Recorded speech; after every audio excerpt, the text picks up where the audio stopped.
Ollie awoke in a strange room. Wasn't quite sure how he'd gotten there, and he's pretty sure he'd never been there before. He looked around. It was about, I don't know, 15 feet by about 20 feet. So not a tiny room, but not a huge room. Like a large bedroom in a Baltimore row house. About the size of his living room, back in his apartment. But this was not his living room. That was for sure. The first thing that he noticed was the door, which had a big heavy-duty handle, a big heavy-duty steel door frame set into the wall.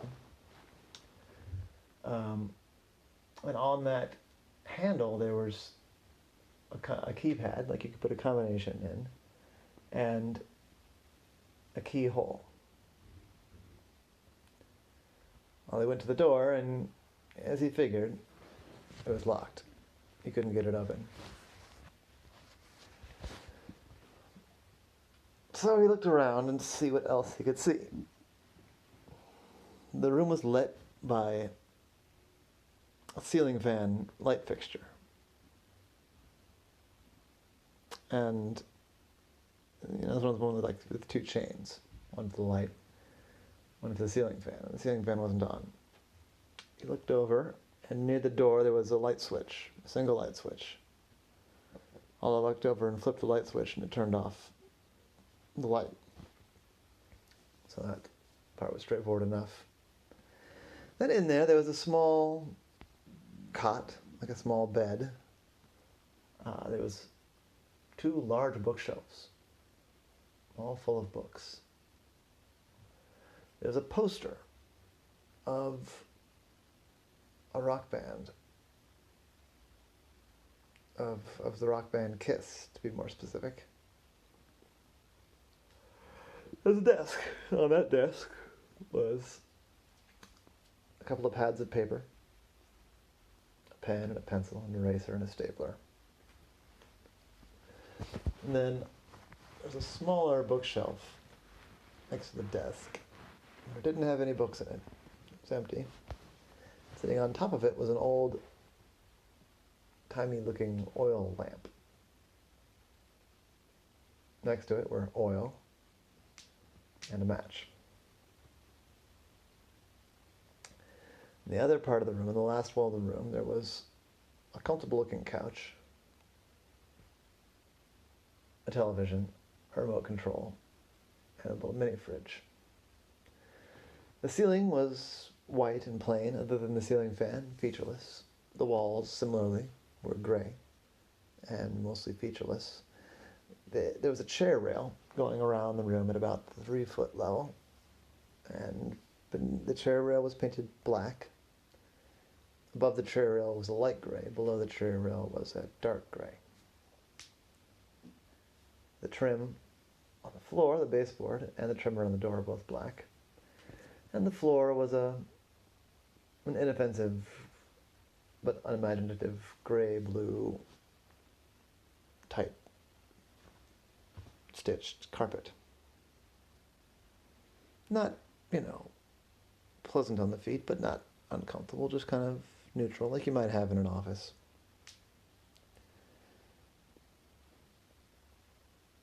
I thought this was all very strange. Not that anything in the room in particular was strange, but the fact that he was mysteriously in a mysterious room, locked in a mysterious room, no windows, and all this stuff that was kind of set out looking like it might be clues. He went over to the right, to the desk. He thought, well, maybe some clues in here. And he opened up in the drawers. It had 3 drawers on either side and no drawer in the middle. The top drawer just had a bunch of batteries. Bottom drawer, the next drawer down, rather, had a bunch of charging cables, like you might use for a phone or a tablet. The drawer below that had a bunch of old magazines. On the left, the top drawer contained just a whole lot of keys. The next drawer contained several novels by Agatha Christie. Novels and short story collections. Books, anyway. Agatha Christie books at the point. Elsa, still, I said. And the bottom drawer was empty. Ollie turned to the writing materials. He flipped open one of the books, and there was a note. Ollie, my old friend, you'll have to forgive me for the dramatics, but I need to keep you contained. But I'm not going to be able to be there to let you out. So I've left you in a puzzle. A puzzle that I'm hoping you will find difficult, but not impossible to solve. It's all very simple, and that is, figure out how to open the door. I promise you, the way to unlock the door is in the room. I wouldn't leave you in here to starve, although there is some food and some water and some cold brew coffee in the mini fridge. I'm afraid I need you out of the way for a little while, Ollie, so this is what I came up with. With regards, your frenemy, John Winter. I thought, John Winter, dang it. I don't know how he got me here. He must have, I don't know, sedated me somehow and gotten me here. But if he got me sedated, unconscious, he could have done a lot worse than locking me in a room. I do appreciate that he really wants to do his stealing, which doesn't really want to hurt anybody. But I am nonetheless stuck in this room. And what would be even better for me is to get out in time to find him and stop him. I started looking at the books, looking for patterns in the books. They were all paperbacks. Oh, still. And it was a good mix, though. I mean, there was sci-fi, there's some history, there's some self-help, a couple business books, there's a book of maps, and then several graphic novels. And one bookshelf, the other bookshelf, was mostly filled with books on religion and cookbooks. And I thought, well, hold on. There are numerous books in almost every category, but there's only one book about maps. So he pulled out the book of maps. Inside there, he found immediately a red bookmark. It was red leather with gold trim and a tassel.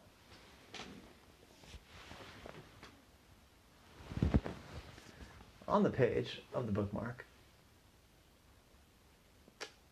it was a map of Baltimore.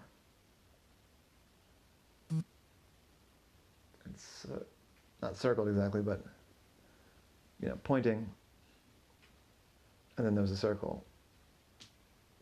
It was a location on the map. It was well outside of the city limits in the map that it was showing because the map was old, but it was also outside of the city limits now, in 2020. Ollie knew the area a little bit. It was just mostly a bunch of warehouses and low-rent housing. So he figured probably that's where he was. That was the clue he was meant to find there. After he got out, he would know basically where he was. And that made sense. It would have been too much it would have been risky, having a sedated octopus. A lot of people don't know how to properly dose an octopus for sedation. So a short drive would have been less risky. I set the map book aside. He looked through for any more bookmarks, but didn't find any. He went over to look at the keypad. There's got to be a way.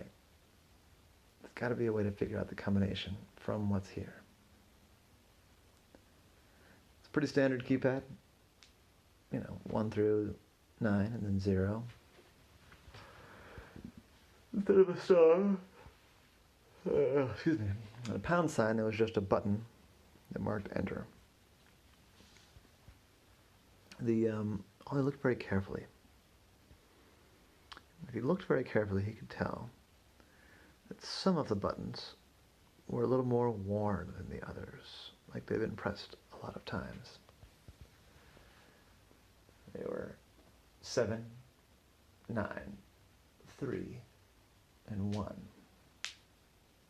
So Ollie wrote those things down with the paper and pen provided. 7, 9, 3, and 1.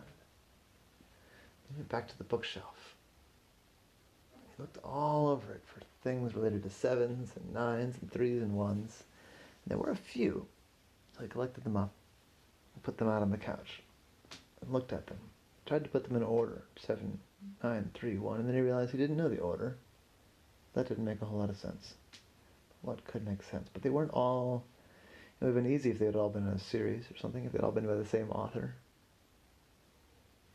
But he couldn't discern any pattern to them. There were 2 sci-fi books, a history book, and a cookbook. He stared and he stared and he stared. Nothing. So he put the books back and he started to look again for clues. What clues could there be? And the books weren't leading him anywhere. There's a lot of information, but it wasn't organized. So he went and he looked at the oil lamp. He thought, well, I've got an oil lamp, I've got some oil, and I have a match. Maybe I'm supposed to light the match. So Ollie filled the oil lamp. He didn't really know how to do that exactly, but there was a tank, with a little porthole. Ollie filled it, and after he'd filled it, he could see that the wick was wet with oil. So he lifted the glass, guard thing, lit a match, and lit the wick, put the glass down. And it burned nicely for a little while. It was a pleasant light. Ollie turned off the light, thought maybe there'd be some mystical illumination. But there was nothing. Ollie felt like he'd looked at anything that he could look at, and he needed some time to just rest and let his brain work in the background. So he picked up 3 graphic novels that looked interesting. He sat down on the couch and he read them. They were good. They were good. One of them was a Spider-Man comic. The other one was Thor. And the third one were characters he didn't know at all. A new set of characters. They weren't even superheroes, but it was a detective, kind of like Ollie. Except this one was a human detective. And he solved crimes in Louisiana. I thought that was interesting. He enjoyed the comic strips. The comic books, rather. And as he was finishing up the last one, the oil lamp started to smoke. Ollie hadn't filled the whole thing up. He went to go look, and the oil was just about run out, and the wick began to burn, and the whole place was starting to stink of smoke. And I thought, ugh, all right, let me think here. He took the notepad, and he put it over the top of the glass guard, and that did extinguish the flame after a minute, but then there's even more smoke. It's almost choking. So I moved the chair over, reached up, and he pulled on the chain to turn on the ceiling fan. The ceiling fan started to go. And then once it was getting past, just fast enough so you couldn't really see the individual blades anymore, all of a sudden he heard a ding, toom, ding, ding, ding. He turned his head to see where that sound had come from. It's over in the corner by the television and the refrigerator. He went over and he looked for what that was. You could see a little mark in the wall. He looked around, looked behind the fridge, and looking under the fridge, lifted it up, and there was a key. I looked up. The key must have been stuck on top of one of the ceiling fan blades. When I turned it on, it was held on for a minute or two, but then it got flung off. I said, but there's no way it's that easy. Could it be? Or was I meant to find the ceiling fan later by some other route? Well, might as well try. I'd been planning that he was going to have to just go through, take the whole drawer of keys over there and go through one by one, so he was glad for what might have been a better clue. He walked over. He put the key in and it fit. So with a big breath in, he turned it. And he heard a loud ka-chunk as he turned it. Trepidatiously, he pulled down the handle. It went, it opened. He pulled the door, and there he was in an old warehouse. I walked out of the weird little room that had been built to contain him. Maybe not. But maybe didn't live up to its timing goals. He looked at the map again before he left. He had some idea of where he was. He didn't have his phone on him, so it wasn't like he could just call a taxi or whatever. But he got out to the street, and he waved somebody down and said, "Hi, sorry, thank you for stopping. My name is Ollie, I'm a private eye, and I've been stuck here. There's somebody that's trying to pull off some kind of big robbery downtown, and I need to get back to my house. I'm in Charles Village. Is there any way that you can drop me off near a bus station or something?" I know it sounds like a whole crazy story, but somebody locked me in this warehouse to try and prevent me from stopping them on this theft.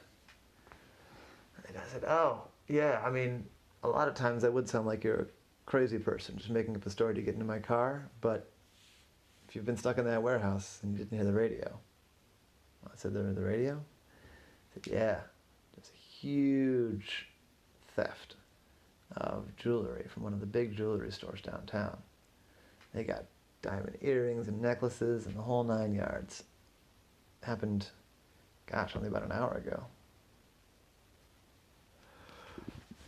Well, I thought and realized that he'd been working on escaping for about an hour and a half. So, his frenemy, Joe Winter, must have put him in there, gone straight down to the job at hand. I said, "So have they caught the guy?" I said, "No, looks like they got away clean. He escaped on a boat, and he slipped away in amongst a bunch of other boats. Couldn't find him. I mean, they're looking still, but..." I said, "Well, I better get downtown. Sounds like after solving one mystery, I've got another mystery to solve." I said, "All right, I'll give you a ride. Do you want to go downtown or do you want to go to your apartment?" He said, "You can take me to my apartment. I can get my stuff from there." I said, "All right, but can I come with you? It sounds kind of exciting. I've got the afternoon off." Holly laughed. I said, "All right, yeah, sure, why not? Let's do this thing. Got a cup of coffee's on me." And that was the case of Ollie in the escape room.